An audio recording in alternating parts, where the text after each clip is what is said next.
Welcome to the Ben-Gurion Heritage Institute, where the legacy of David Ben-Gurion, the founding father of modern Israel, comes to life. The institute was established in 1976 following the passing of David Ben-Gurion law in order to memorialize and spread the heritage of David Ben-Gurion to the future generations. We focus on 5 central fields of interest: the centrality of the Negev, Ben-Gurion's unique style of leadership, pioneering, and aspiration for an exemplary society, and 5, mamlachtiyut or republicanism with a small r.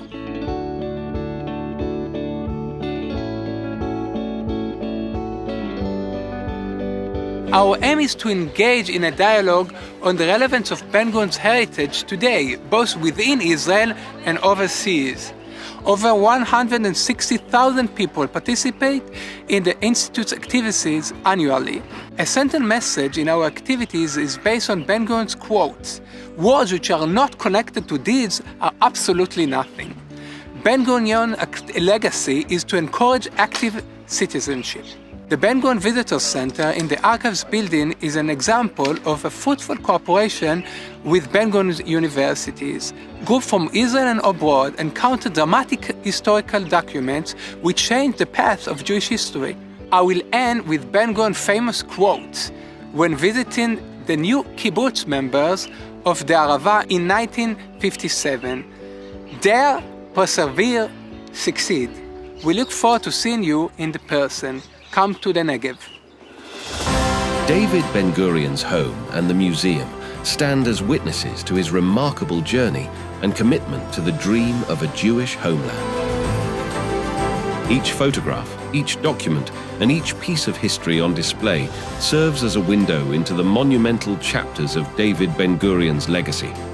A visionary and a unifier, Ben-Gurion's interactions transcended borders and backgrounds, embodying the spirit of a nascent nation striving for unity. We are sitting in Ben-Gurion's living room 50 years after he died. Why is his legacy relevant today? I'm going to give you 2 answers, and they will seem contradictory. So the first answer is that it's only 75 years later. And basically, when you look at it from the perspective of countries, nations, I don't know, what is 75 years? It's not so many years after the establishment of the state, definitely not so many years after Ben-Gurion was relevant. And I can tell you one thing, the problems and the challenges that Ben-Gurion dealt with throughout his political career are not so different from the problems that we're facing today. The major disputes that Israeli society is dealing with today, whether it's geopolitics, whether it's social aspects, whether it's issues of secularity and religion, all of these topics were on Ben-Gurion's agenda, and he had to deal with them on a daily basis. So it is helpful to listen to his insights and to try and understand how he saw these complexities and ask ourselves to what extent those answers could serve us today. So if I'm going to ask you to pick one insight and to talk about it, what will it be? I'm going to pick 2. Okay. So one insight that I feel is very helpful for my understanding of Israel today is that Ben-Gurion did not see any contradiction whatsoever in what we call in Hebrew Yehudit v'Demokratit. For Ben-Gurion, Yehudit and Democratic were one.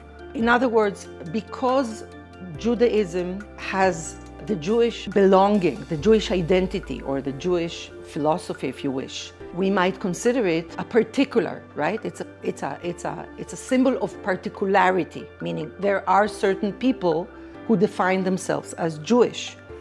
But at the same time, Ben-Gurion believed and he claimed that Judaism is the philosophy and the faith that brought to the world universalism, universal values, ואהבת לרעך כמוך, as one of the main ideas of Ben-Gurion. In other words, Ben-Gurion did not see how could there be any contradiction between Yehudit v'Demokratit. I embraced it years ago. For me, it's out there, and he makes it seem so simple.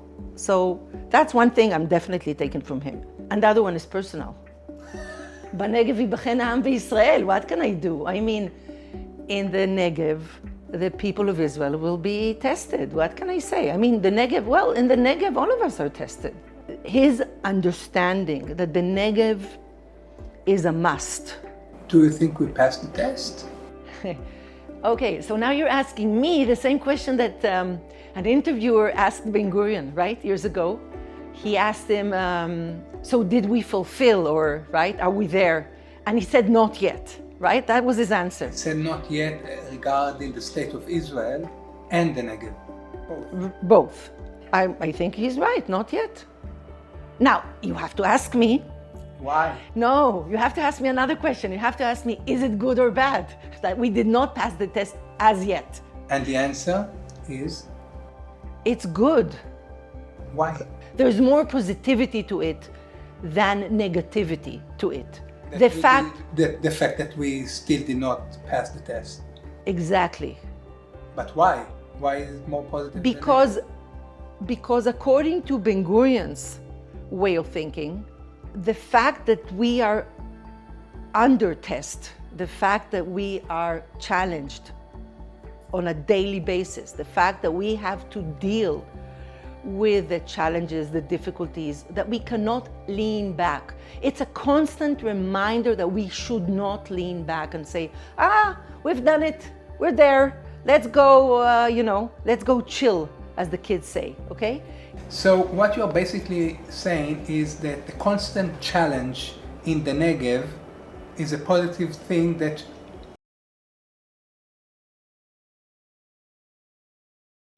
we have not reached our destination. That fact serves as an ongoing engine to reinvent ourselves, to imagine possibilities, to look beyond the present, to look beyond the surface. It's like an engine. Not reaching your goal could serve as an engine. Now I'm echoing Ben-Gurion, okay? I'm talking Ben-Gurionic now. This is a Ben-Gurionic statement. I think since we know that Ben-Gurion considered pioneering chalutziyut, okay? Pioneering as a cornerstone in the building that is called Jewish National Revival, okay?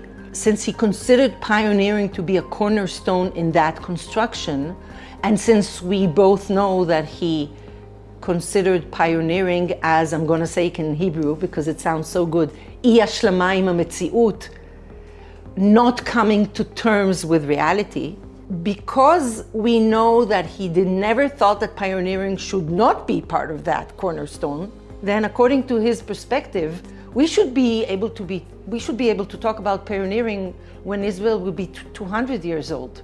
When we will celebrate, not we, someone else will be sitting here and will be celebrating 275 years old, they will still, I hope, be speaking about pioneering. And they will still be looking at B'Negev Yibachen Am B'Yisrael as one of those sayings that we are still to fulfill.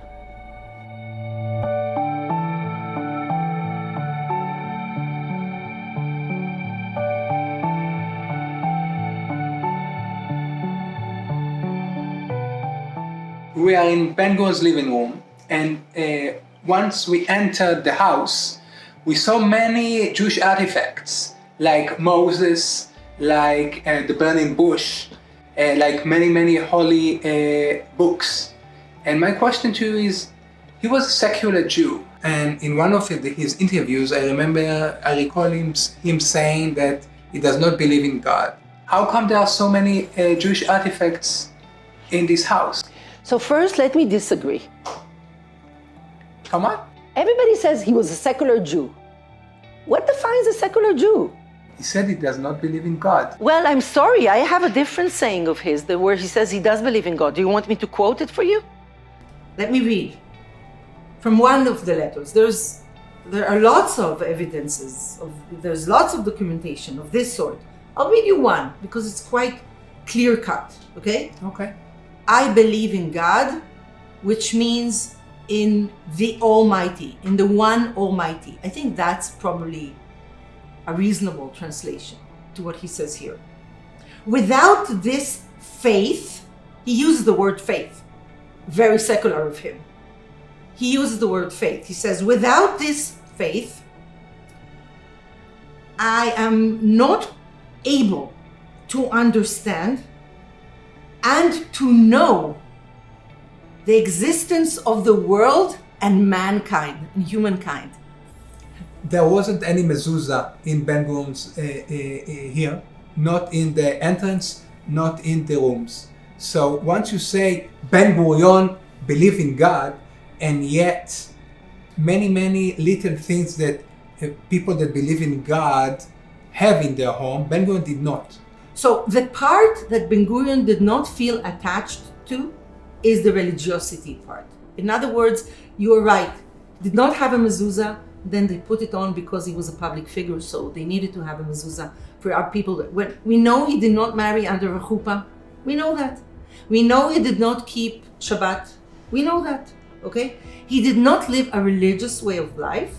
So the most common answer that he would give was, as a Jew living in the land of Israel, I am fulfilling many more mitzvot, many more deeds, biblical commands, than many other religious Jews who live outside of the land of Israel. That was the simple answer that he would answer on that. So in an interesting way, many times when he responded to this question, he chose the religious track to answer, meaning not saying, I don't care about mitzvot, but saying, I am keeping mitzvot. I am keeping the most important mitzvah.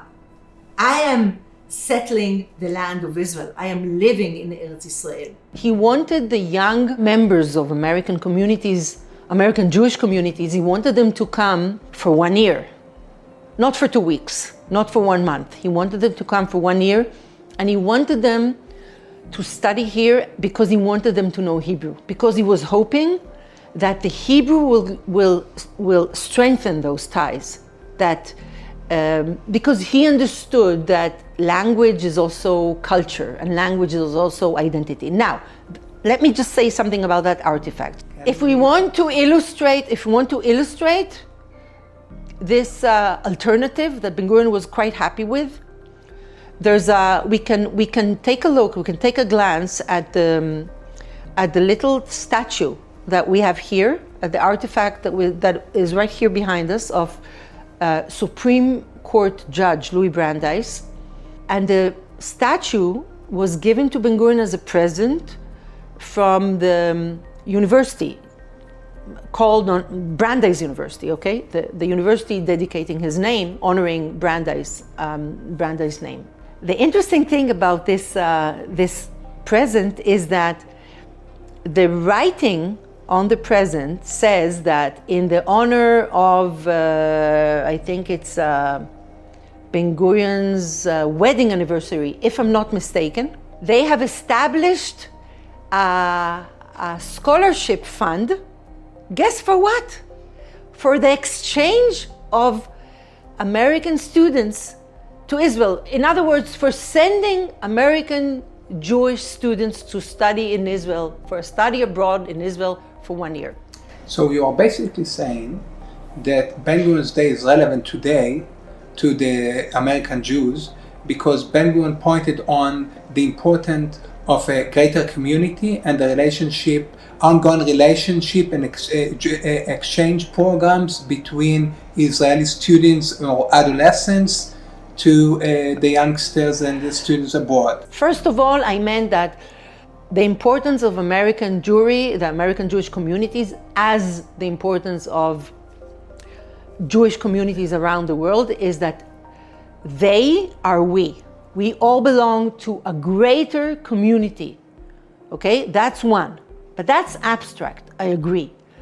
So when Ben-Gurion looked at that, what does it mean? When he asked himself, or when the Jewish communities of the United States ask themselves, because they're in a good position to ask themselves, so what does it mean? What does it mean to belong to a greater community? It means that we have a special commitment to something that is bigger than our own life.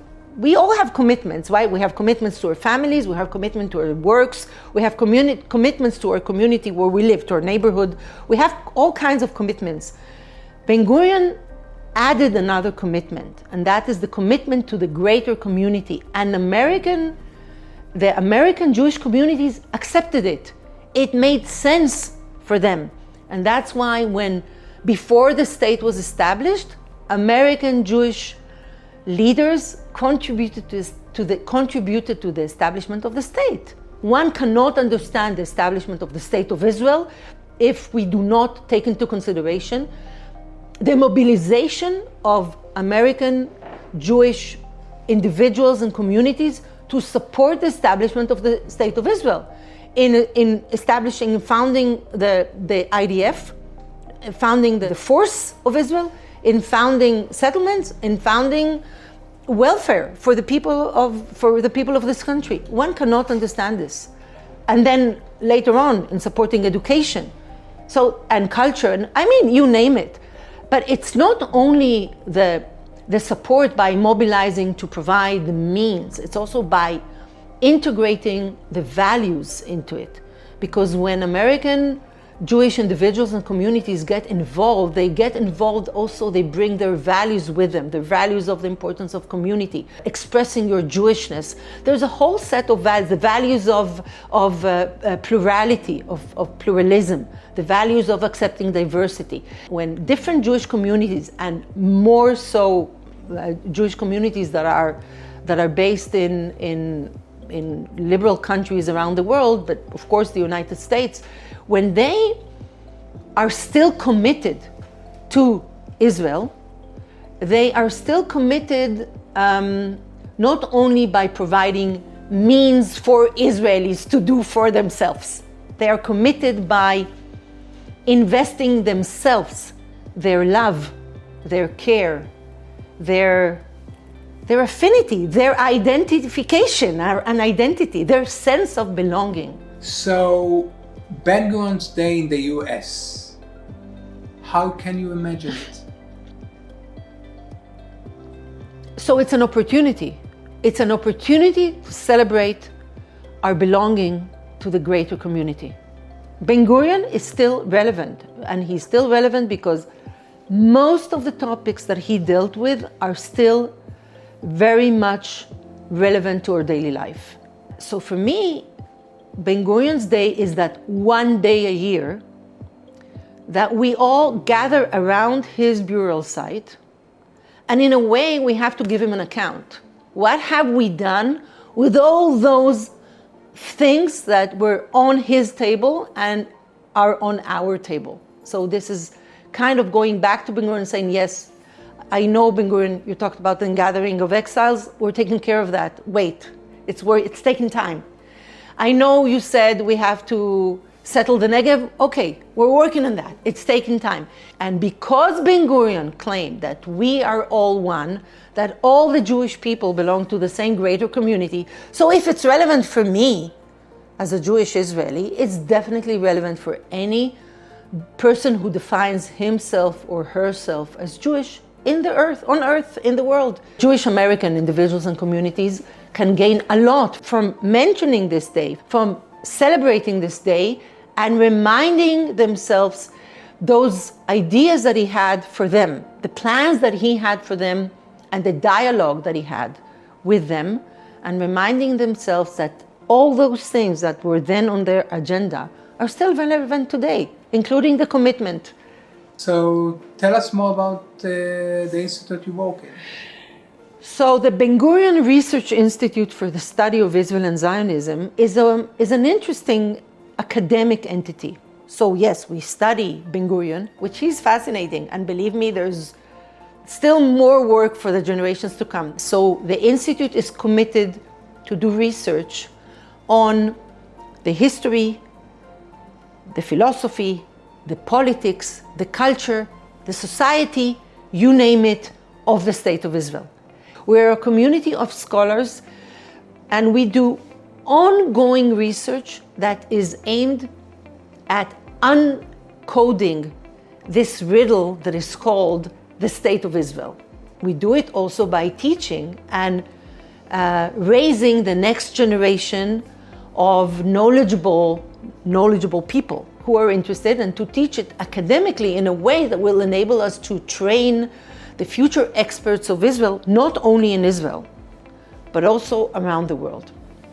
And this is what brings me to the Woodman-Scheller Israel Studies International MA program, which is an MA program in Israel Studies, and we teach in English.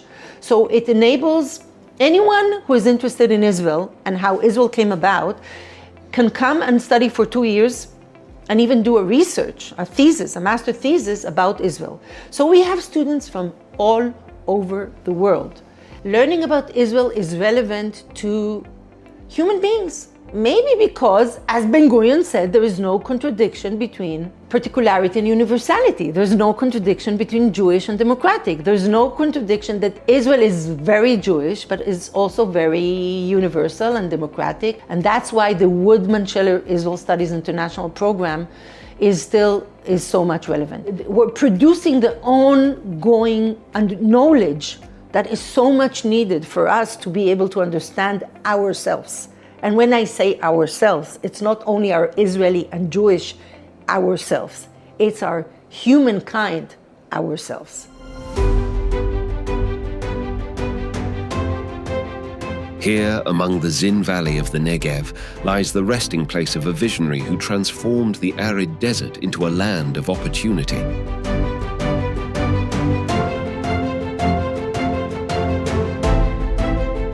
As we celebrate the second annual Ben-Gurion Day in the United States, we honor a man whose legacy bridges continents, reminding us of the power of determination and the spirit of a nation.